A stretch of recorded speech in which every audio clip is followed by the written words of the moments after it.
சம்பந்தப்பட்டவனை பொறுத்தவரை அந்த மருத்துவமனைக்கு ஒரு 6 மாத காலமாக தன்னுடைய தாயார் சிகிச்சைக்கு உடன் வந்த பார்வையாளர்.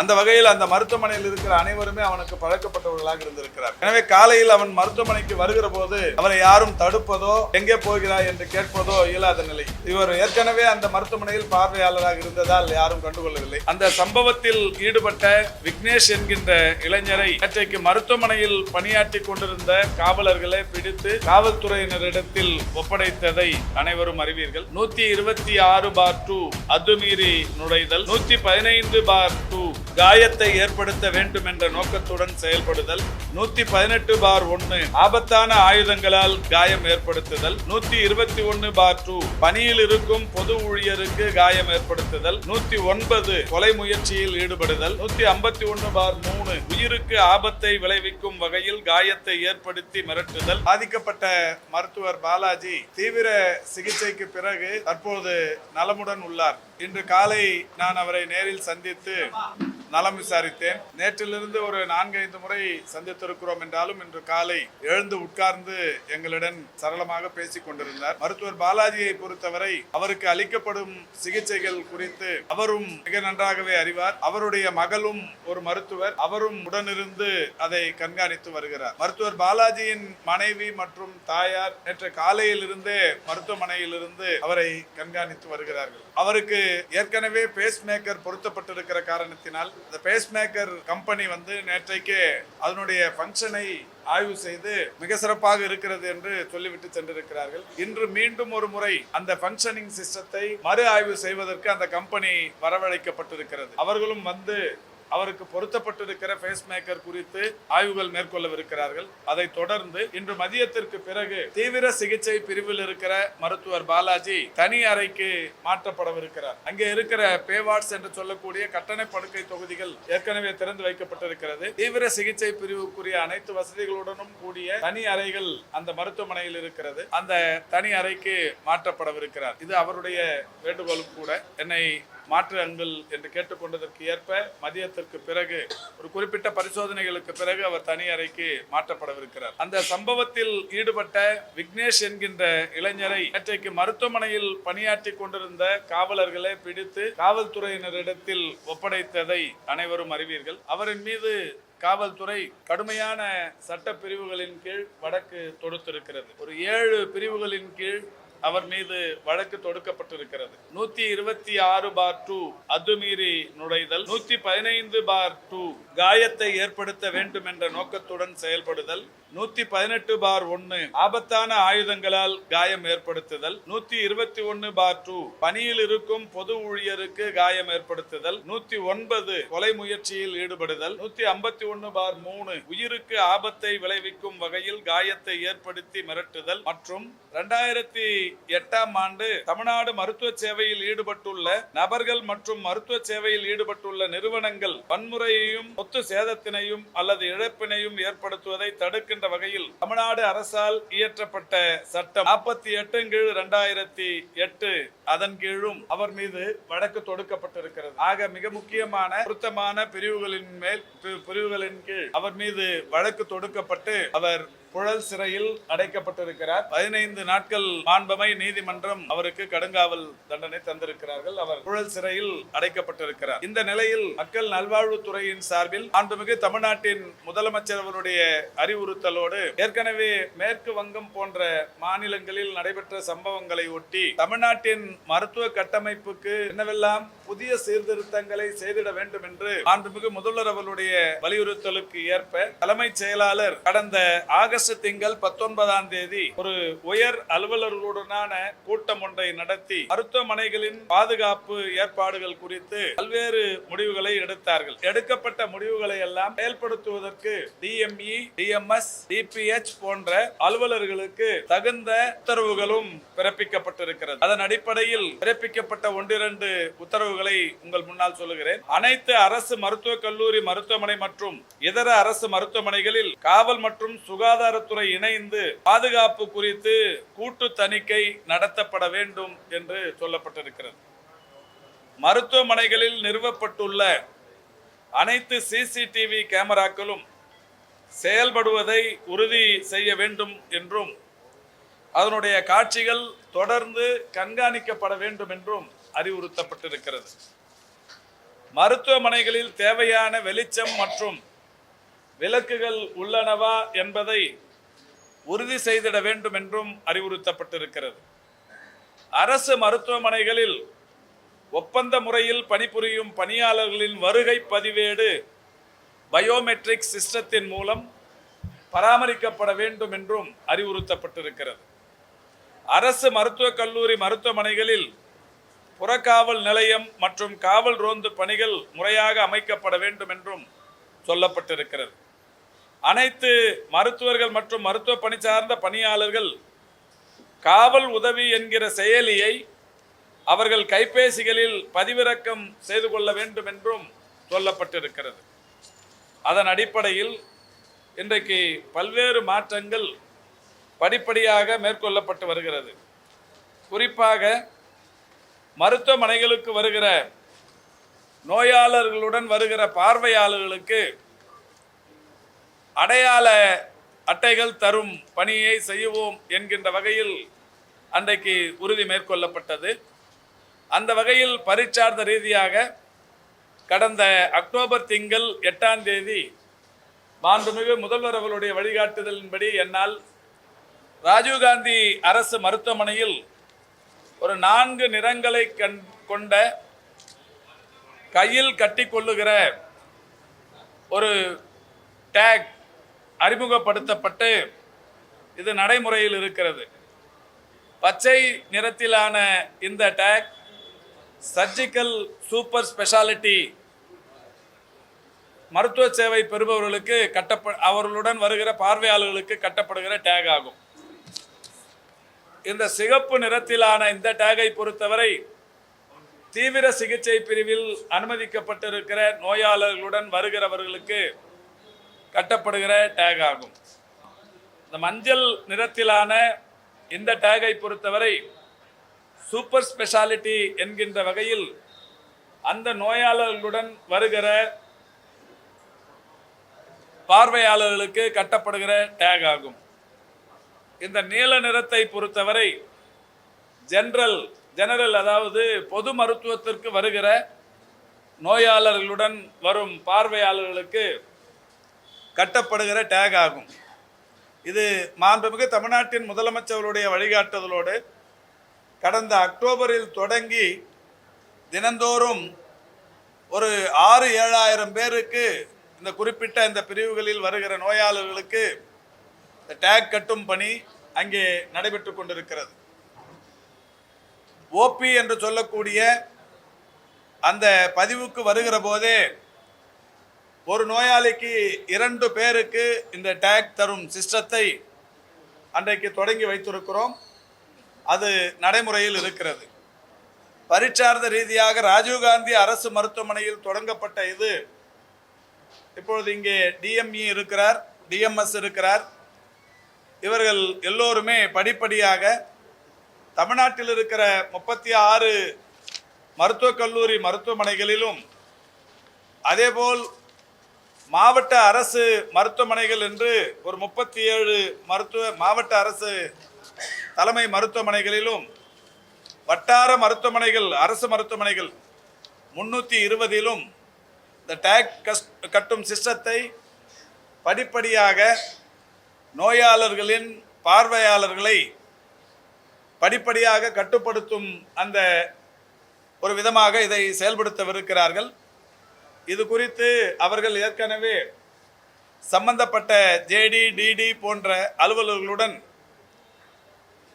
இது சம்பந்தமாக பேசிக் கொண்டிருக்கிறார்கள். அந்த காரியம் நடைபெற்று கொண்டிருக்கிறது. இந்த நிலையில் நேற்றைக்கு ஒரு 11க்கும் மேற்பட்ட அனைத்து அரசு மருத்துவர்களும் செவிலியர்களும் உள்ளடக்கி இருக்கிற சங்கங்களுடனான ஒரு கூட்டம் நடத்தப்பட்டது. இந்த கூட்டத்தில் நானும் நம்முடைய காவல்துறையின் உயர் அலுவலர்கள் ஏடிஜிபி ஜேசி போன்ற உயர் அலுவலர்களும் இந்த துறையின் செயலாளர் அதேபோல் NHM MD DPH, DMS, DME போன்ற உயர் அலுவலர்களும் நேற்றைக்கு கலந்து கொண்டார்கள். அந்த வகையில் அந்த சங்கத்தின் அனைத்து அரசு மருத்துவ சங்கங்களும் 4 மணிக்கு சந்திக்க வேண்டும் என்றவுடன் அனைவருமே வந்திருந்தார்கள். அவர்களுடன் கலந்து பேசப்பட்டது. நடைபெற்ற சம்பவம் குறித்து பெரிய அளவிலான வருத்தம் அனைவருக்கும் இருப்பது பகிர்ந்து கொள்ளப்பட்டது. அந்த வகையில் அவர்களும் அரசு எடுத்து வருகிற நடவடிக்கைகளுக்கு திருப்தி தெரிவித்தார்கள். அந்த வகையில் இன்றைக்கு அனைத்து சங்கங்களும் மிக சிறப்பாக ஒத்துழைத்து தமிழ்நாட்டில் இந்த மருத்துவ சேவை பெரிய அளவில் பாதிக்கப்படாமல் இருப்பதற்குரிய நடவடிக்கைகளை எடுத்து வருகிறார்கள். அரசோடு இணைந்து அரசு மருத்துவர்களும் அரசு மருத்துவ கட்டமைப்பு சிறப்பாக இருக்க வேண்டும் என்பதில் மாறுபட்ட கருத்துக்குரியவர்களாக யாரும் இல்லை. அவர்களுமே இந்த அரசுடன் இணைந்து மருத்துவ கட்டமைப்பும் சிறப்பாக இருக்க வேண்டும், பொதுமக்களுக்கு அளிக்கிற மருத்துவ சேவையும் எந்த விதத்திலும் பாதித்துவிடக் கூடாது என்பதில் அவர்களுமே மிக சிறப்பான கவனத்தோடு இருக்கிறார்கள். அந்த வகையில் தொடர்ந்து இன்று காலை நான் நம்முடைய பல்வேறு தமிழ்நாட்டில் இருக்கிற மருத்துவக் கல்லூரி மருத்துவமனைகளுக்கு தொலைபேசியில் தொடர்பு கொண்டு மருத்துவ சேவை எப்படி வழங்கப்பட்டு வருகிறது என்கின்ற விஷயத்தை தொடர்ந்து கேட்டறிந்து வருகிறேன். எல்லா இடங்களிலும் கவன ஈர்ப்பாக இது போன்ற பாதிப்பு, ஒரு மருத்துவருக்கு ஏற்பட்ட பாதிப்பு கவன ஈர்ப்பாக இதை நாங்கள் பொதுமக்களுக்கு கொண்டு போய் சேர்த்திட வேண்டும் என்கின்ற வகையில் அடையாளமாக இந்த ஒரு சில நிகழ்வுகள் நடைபெற்று கொண்டிருக்கிறதே தவிர மருத்துவ சேவை பாதிப்பில் கொஞ்சமும் அவர்கள் குறைவு ஏற்படுத்திடவில்லை. எல்லா இடங்களிலும் இந்த மருத்துவ சேவை பாதிப்பு இல்லாமல் நடைபெற்று கொண்டிருக்கிறது. அதற்காக சம்பந்தப்பட்ட அரசு மருத்துவர்கள் மற்றும் செவிலியர்கள் சங்க நிர்வாகிகளுக்கு துறையின் சார்பில் நன்றியினை தெரிவித்துக் கொள்கிறோம். நேற்றைக்கு மாலை நம்முடைய மாண்புமிகு தமிழ்நாட்டின் முதலமைச்சர் கூட டாக்டர் பாலாஜி அவர்களுடன் தொலைபேசியில் தொடர்பு கொண்டு அவர் உடல் நலத்தை விசாரித்தார்கள். அப்பொழுது டாக்டர் பாலாஜி மிகுந்த மகிழ்ச்சியோடு சொன்னது, இந்த மருத்துவமனையில் ஏற்கனவே நான் உயிர் காப்பாற்றப்பட்டிருக்கிறேன், என் தந்தைக்கும் இந்த மருத்துவமனை உயிர் காப்பாற்றி இன்றைக்கு அவர் நடக்கிற சூழலை ஏற்படுத்தி இருக்கிறது. எனக்கு இன்னமும் 5 ஆண்டுகள் அந்த பணியில் இருக்கும் வாய்ப்பு இருக்கிறது. இந்த 5 ஆண்டுகளும் இந்த கலைஞர் மருத்துவமனையிலேயே எனக்கு வாய்ப்பு கிடைத்தால் மகிழ்ச்சியாக இருக்கும், மிக சிறப்பான சேவை செய்வதற்கு இது எனக்கு ஒரு வாய்ப்பாக இருக்கும் என்கின்ற வகையில் மாண்புமிகு முதல்வரிடத்தில் தன்னுடைய கருத்தை தெரிவித்திருக்கிறார்.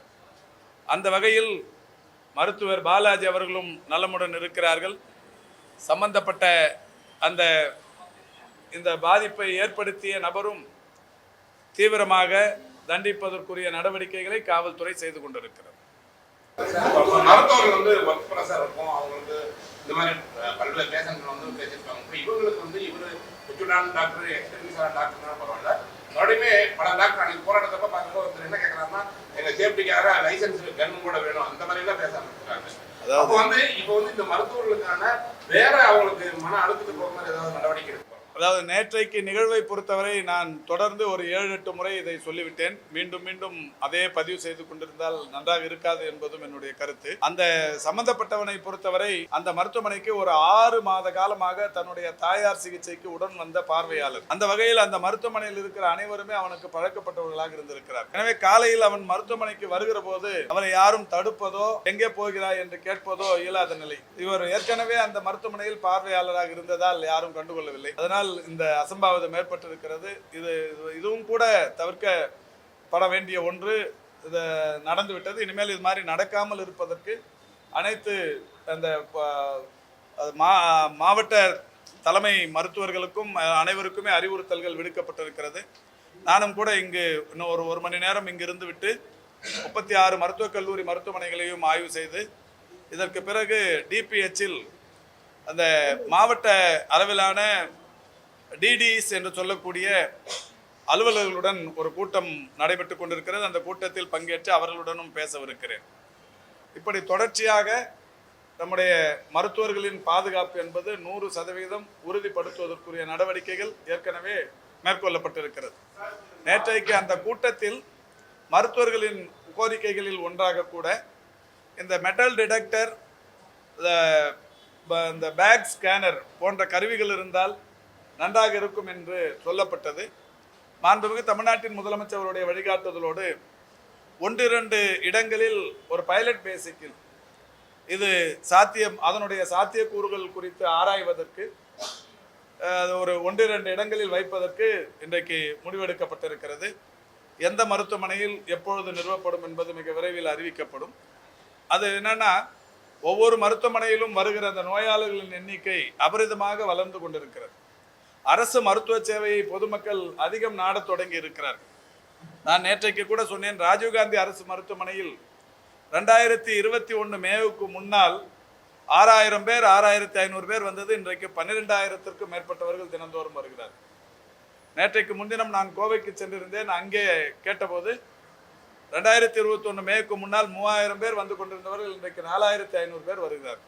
இப்படித்தான் மதுரையிலும் திருச்சியிலும் எல்லா இடங்களிலும். எனவே இவ்வளவு பெரிய கூட்டம் காலை 9 மணிக்கு தொடங்கி 1 மணிக்குள்ளாக அந்த ஓபி முடிக்க வேண்டும். இவ்வளவு பேரையும் ஒரு ஸ்கேனர், ஒரு மெட்டல் டிடெக்டர் பெரிய அளவில், அதாவது எப்படி அந்த சாத்தியக்கூறுகள் குறித்து ஆராய வேண்டும்.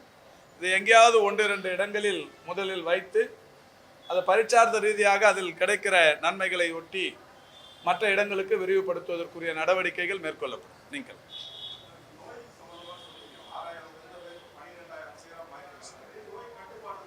இல்லை அதுதான் அது தெளிவுபடுத்தணும். நல்ல கேள்வி. என்னன்னா, தமிழ்நாட்டை பொறுத்தவரை எல்லா நோய்களும் கட்டுக்குள் இருக்கிறது. ஆனால் இதில் ஒரு மகிழ்ச்சி என்னன்னா, இதற்கு முன்னால் தனியார் மருத்துவ சேவையில் இருந்தவர்கள் அரசு மருத்துவ சேவையை விரும்பி வருகிறார்கள்.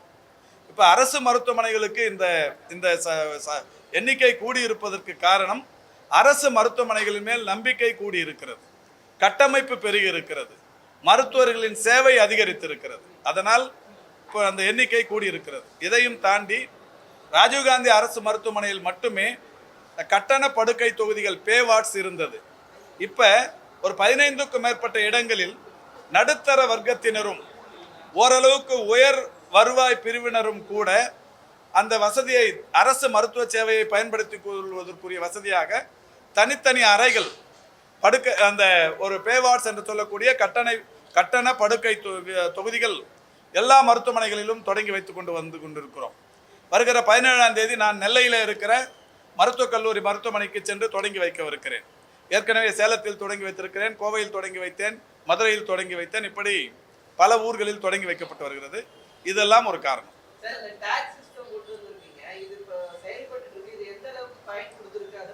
இல்லை, இப்போ அவர் தேரணிராஜன் அந்த கல்லூரியின் முதல்வர் வந்திருக்கிறாரு. மிக சிறப்பான பயன்பாட்டில் இருக்கிறது. இதுக்கு முன்னாடியெல்லாம் ஒரு பேஷண்ட்டுக்கு 8 பேர் 10 பேர், அதாவது அனுமதிக்கப்பட்டிருக்கிற உறவினரின் உடல் நலத்தில் அக்கறை கொண்டு ஆர்வம் கொண்டு அதிக அளவில் கூடுவது, அதையும் கூட பெருசாக தப்பு சொல்லிட முடியாது. என்றாலும் அங்கே மற்றவர்களுக்கு அந்த பணிச்சுமை, மற்றவர்களுடைய பணியை பாதிக்க விடக்கூடாது என்பதால் தான் இந்த ரெஸ்ட்ரிக்ஷன். அது மிக சிறப்பாகவே சென்று கொண்டிருக்கு. என்னங்க, அதாவது இல்லை, அதாவது இப்போ நீங்கள் மருத்துவர் இல்லை, மருத்துவர் பாலாஜி மிக சிறந்த ஆன்காலஜி மருத்துவர். ஏற்கனவே ஓமந்தூராரில் 7-8 ஆண்டு காலம் மிக சிறப்பாக பணியாற்றியவர். அவருடைய ப்ரீவியஸ் ரெக்கார்ட்ஸ்லாம் பார்த்தீங்கன்னா நல்ல சிறந்த மருத்துவர். எந்த மருத்துவரும் அவங்களுடைய மனசாட்சிக்கு விரோதமாக அவங்களுடைய மருத்துவ முறையை செய்ய மாட்டார்கள். அதுவும் அரசு மருத்துவமனை என்றாலே வெளியில் ஒரு சின்ன தப்பான அபிப்பிராயம் என்னென்னா, அரசு மருத்துவமனையை சரியாக பார்க்க மாட்டாங்க. அந்த மாதிரியான எண்ணம் கடந்த காலங்களில் வளர்ந்தது. அதை குறைப்பதற்குத்தான் மாண்புமிகு தமிழ்நாட்டின் முதலமைச்சர்களுடைய வழிகாட்டுதலோடு இப்போ நிறைய விஷயங்களை பண்ணி நிற்கிறோம். அதனால் மருத்துவத்தில் எந்த விதமான தவறும் இல்லை என்பதை மருத்துவர்கள் உறுதியாக சொல்லுகிறார். இப்போ பாதிக்கப்பட்டவங்க, அதாவது கேன்சர் ட்ரீட்மெண்ட்டு, அது இப்போ அட்வான்ஸ் ஸ்டேஜின்னு சொல்லி நேற்றுக்கு அதனுடைய இயக்குனர் பார்த்தசாரதி பத்திரிகையாளரிடத்தில் 2-3 தடவை சொல்லிட்டார். அது அட்வான்ஸ் ஸ்டேஜில் யாராலையும் ஒன்றும் பண்ணிட முடியாது. ஆனாலும் அது தன்னுடைய தாய் பாதுகாக்கப்பட்டிருக்க வேண்டும், தாய் காப்பாற்றப்பட வேண்டும் என்கின்ற அந்த வெறியில் இது பண்ணப்பட்ட ஒரு விஷயம். அது தவறு, கண்டிக்கத்தக்கது. அதனால தான் அவர் தண்டிக்கப்பட்டிருக்கிறார்.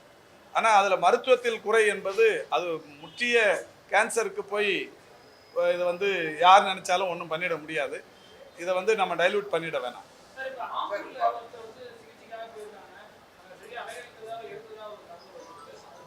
அதாவது இது மாதிரி ஒன்று வரும்போதே இது படிப்படியாக எதையாவது ஒரு கட்டுக்கதைகள் புனையப்பட்ட செய்திகள் வந்துடும். இது நடந்துட்டு இருக்கும்போதே ஸ்டான்லியில் பார்த்தீங்கன்னா ஒரு மனநோயாளி ஒரு அந்த மனநல ஆலோசகர் மருத்துவர் மேலே கைப்பட்டிருக்கு. உடனே அது அங்கே என்ன பரப்பி விட்டுட்டாங்கன்னா மருத்துவரை அடித்து விட்டார்கள் அப்படின்ற மாதிரி. இதெல்லாம் வந்து இது இந்த நேரத்தில் ஒரு சென்சிட்டிவான நேரத்தில் ஒரு சின்ன சின்ன விஷயங்களை வந்து பெரிதுபடுத்துறது சரியா இருக்காதுங்கிறது என்னுடைய பணிவான கருத்து.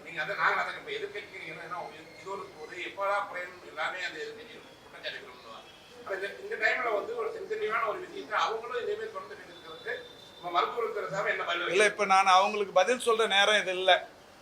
நான் இது எல்லாருமா சேர்ந்து ஒரு பதட்டம் என்றால் ஒரு எரியும் நெருப்பில் தண்ணீர் ஊற்றி அணைக்க வேண்டுமே தவிர எண்ணெய் ஊற்றி அதிகப்படுத்தக்கூடாது. இதனால நான் யாரையும் குறை சொல்ல இந்த நேரத்தில் விரும்பல.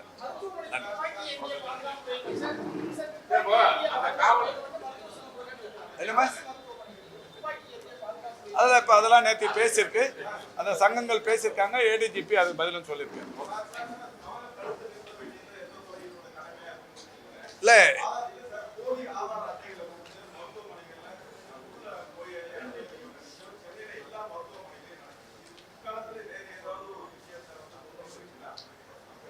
இல்லை, இப்போ வந்து அனுமதிக்கப்படுவதற்கு எந்த அடையாளமும் இல்லை. நோயோட தன்மைக்கு ஏற்ப உள்ளே வரும்போது மருத்துவர்கள் முதல்ல அந்த நோய் தன்மையை தான் பார்ப்பாங்க. அவர் கையில் வந்து அடையாள அட்டை இருக்கா, இல்லை இன்சூரன்ஸ் கார்டு இருக்கா. இல்லை போலியாக கொடுக்க வேண்டிய அவசியம் அவங்களுக்கு இருக்காது. வெளி மாநிலங்கள் இருந்து வந்தாலும் கூட அவங்களுக்கு நம்ம இங்கே ட்ரீட்மெண்ட் கொடுக்குறோம் மனிதாபிமான அடிப்படையில் தான். மாண்புமிகு முதல்வர் 2021 டிசம்பர் 18 ஒரு திட்டத்தை தமிழ்நாட்டில் தொடங்கி இருக்கிறாங்க. இன்னுயிர் காப்போம் நம்மை காக்கும் 48ங்கிற திட்டம். அந்த திட்டத்தின் நோக்கமே தமிழ்நாட்டின் எந்த சாலையில் விபத்து ஏற்பட்டாலும், எந்த மாநிலத்தை சேர்ந்தவராக இருந்தாலும், எந்த நாட்டை சேர்ந்தவராக இருந்தாலும், பாதிக்கப்படுவது மனித உயிராக இருந்தால் முதல் 48 மணி நேரத்தில் 1 லட்சம் ரூபாய்னு அறிவித்து அது பண்ணி நிற்கிறோம். அந்த வகையில் 3 லட்சத்திற்கும் மேற்பட்ட விபத்துகளில் உயிர் காப்பாற்றப்பட்டிருக்கிறது. அந்த 1 லட்சம் கூட இன்னொரு 5-6 நாட்களில் 2 லட்சமாக உயர்த்தி தரப்படவிருக்கிறது. எனவே உயிர் காப்பாற்றப்படுவதுதான் அரசு மருத்துவமனைகளின் மிக முக்கிய நோக்கமாக இருக்கும்.